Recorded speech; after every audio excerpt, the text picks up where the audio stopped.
Second Ezra is 14, 17 through 22. For the weaker the world becomes through old age, we know and understand.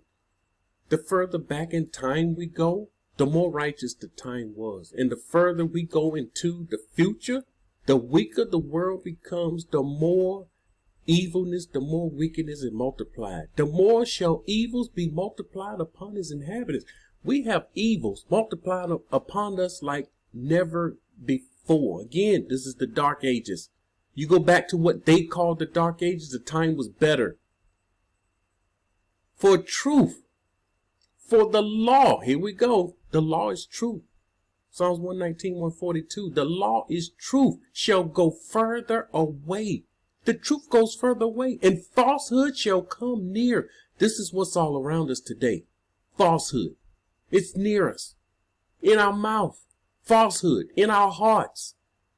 Falsehood. And people live according to these falsehood and not according to the truth. For the eagle which you saw in the vision is already hastened to come. And I answered and said, let me speak in your presence, Yahuwah. For behold, I will go as you command me, and I will reprove the people. So he's telling him about the people that's there. He's going to correct them. He's going to instruct them that are there and living now. But who will warn those who will be born hereafter? He's concerned about us. Ezra is concerned about us. He's thinking about us. Who's going to instruct us? For the world lies in darkness. We know this all too well. They want to pretend like everything is right and all of them are doing righteous. But the world lies in darkness, and its inhabitants are without light. Torah is light. The law is light. For your law, here's the reason why. Your law. Why is Ezra worried about us, concerned about us, as if we're lost and without hope? We're without the law because your law has been burned. What does it mean? The law has been burned. Someone took the law and changed it, did away with it, threw it away. We're going to see the example of that. So that no one knows the things which you have done, which have been done or will be done by you. No one knows these things. We don't have the Torah, so we don't know these things. If then I have found favor before you, send your Ruach HaKodesh into me, and I will write everything that has happened in the world from the beginning, the things which were written in your law. Why? That men may be able to find the path. This is how we find the path. You want to know how we find the path? This is how.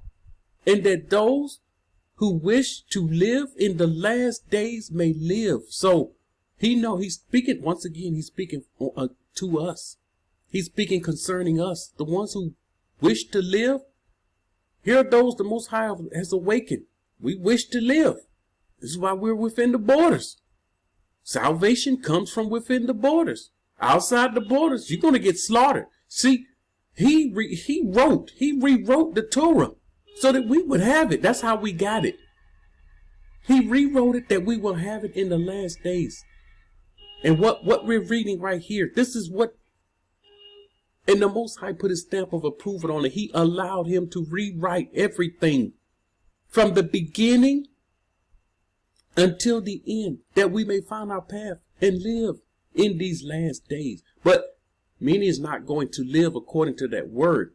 And that's when Jacob's trouble will swallow them up.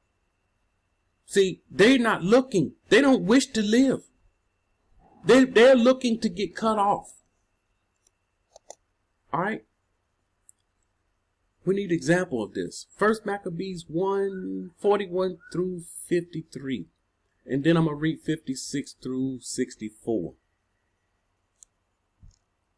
Then the king wrote to his whole kingdom. Here is a wicked king. Here is this Greek, this wicked, evil king that hate the Most High, hate his word. He's going to put upon himself to Do away with the Most High's Torah, the Most High's law. Change it. See, the Most High, the scripture told us, change not. And he's going to change it. Where is this king today? He's in Shaul for doing this mess. There's no forgiveness for this king. Shut up. Sit down. Be quiet. You're going to, that's blasphemy. There's no He's not going to be forgiven for tripping up, for changing the law and killing innocent people. He's killed innocent people. Women was getting their kids circumcised. He was killing them for doing that. He was killing innocent babies, all because they were circumcised. And we got people today say, we should love this king. We should forgive him. He can make it in. No, the heck he can't. He can't make it in. He's not going to make it in. So this wicked king wrote to the whole kingdom that all should be one people. So he's talking about all the different people. This is Nimrod's plan. That they should all be one. Be one.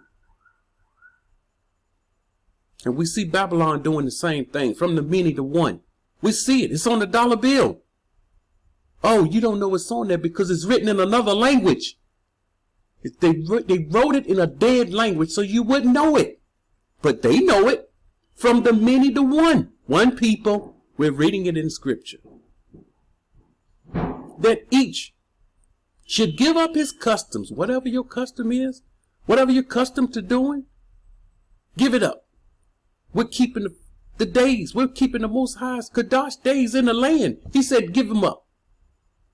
We circumcise our kids. Give up your customs. Give up that which the Most High command you. All Gui accepted the command of the king, of course. Of course, all Gui going to accept it because most people are away from Torah anyway. And Gui going to say, okay, let's follow it. Many, even from Yasharal, gladly adopted his beliefs. Whoa. See? This is our people today. Siding with the enemy and gladly accepting the enemy's belief and helping the enemy against the righteous ones. They look like you and I. And they offered idols and profaned the Shabbat. You think they're going to be forgiven? You think you get forgiven for profaning the Shabbat? And the king sent letters and messengers to Jerusalem. Remember, he want to be king of all. He want to be like Nimrod. He want to be the mighty one in the earth. And all power and authority is under him. See, that's Babylon today. She want to be the mighty one in the earth. And all authorities and all kingdom is under her.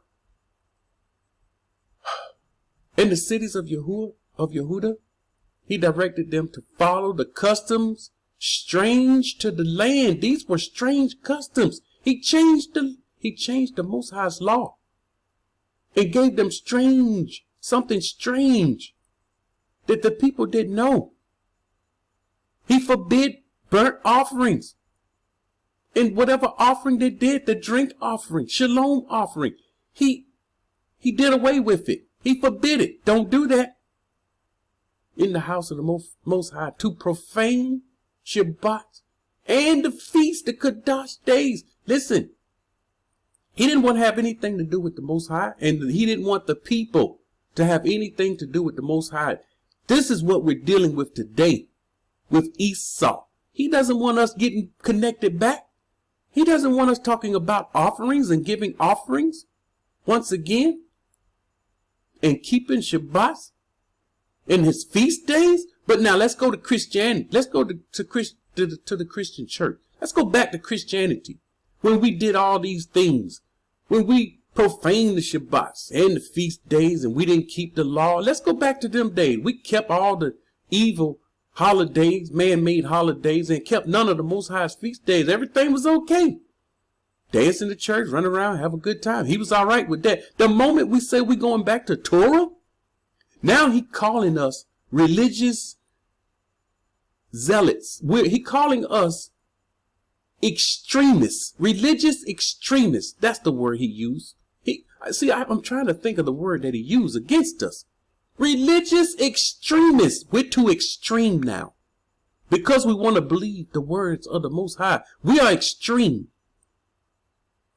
To defile the house and the priests. So you have to defile the priests so the people can't do the offerings. To build, they're going to build, I'm going to read it how it is, because these are the wicked altars. And their precincts, shrines, idols. And they offered swine. Yep. They offered swine and unclean animals. They're putting unclean animals on their altars. They're offering this. And to leave their sons uncircumcised. This was the key thing here. Leave off. Break the covenant. See, this is a breaking of the covenant. He has to make sure he breaks this covenant. The enemy trying to break the covenant. He broke it. He doesn't want us to connect back with it. And we're in the process of connecting back with this covenant. And when we do this, we make ourselves, we become enemies. We make ourselves enemies. But as long as we stay in Christian churches, we're all right. See, they got us. We're friends. We're buddies. Christian is their religion. The Christians still do not understand this. They were to make themselves abominable by every unclean and profane, so that they should, what's this? Forget the law? Yep. When you change it, the people will forget it and change all the ordinances, whatever the Most High commanded. They want to change it. And whoever does not obey the command of the king shall die. Okay. You want to keep the law? You want to keep Torah? You keep Torah, you're going to die. And the Most High is not protecting the people. Why is this? Number one, they've already done wickedness. They already done wrong. And he turned them over to the hands of their enemies. In such words he wrote. See, he put this in writing. The enemy write down his words. He put them in writing. Why? He's copying the Most High. He wants to be like him. He write it down so that the people will follow his words. And then when he leaves, his word stays. See, we have enemies that wrote words, wrote them down, left them in the Bible, and then he's gone. And we still living by the words of the enemy. So he wrote down his words to his whole kingdom. He want to be over everyone. And he appointed inspectors. These inspectors, they went out and checked to see if you breaking the king's law. And you trying to keep the Most High's law over all the people, and commanded the cities of Yehuda to offer the offering city by city. This is the wicked offering. Many of the people, everyone who forsook the law, joined them, and they did evil in the land. This is us today. They drove Yasharal into hiding. All right, here's a key point here. When wickedness goes on in the land, or in the land of our captivity, and we begin to understand it. See, when we were in Christianity, we didn't know wickedness. We thought as long as we Christians in the Christian church, we're righteous. That's what we thought. Now that we know Torah, we understand we can't live around the wicked. And so what we do when he wake us up, give us the Torah, open our eyes, we start keeping Shabbat. When you start doing that, you start getting Kadash. Then Yasharal go into hiding in every place of refuge they had. See, we become refugees. We go into hiding. And this is what we did today. We left Babylon and went into hiding. Most High said, hide yourself for as if for just a moment. We should be in hiding. And our people, when they see us go into hiding, they're confused. They don't know what we're doing. Verse 56. The books of the law which they found, they tore into pieces and burned with fire. They took the Most High's word. They hate his word so much, they tore it into pieces and burned it with fire.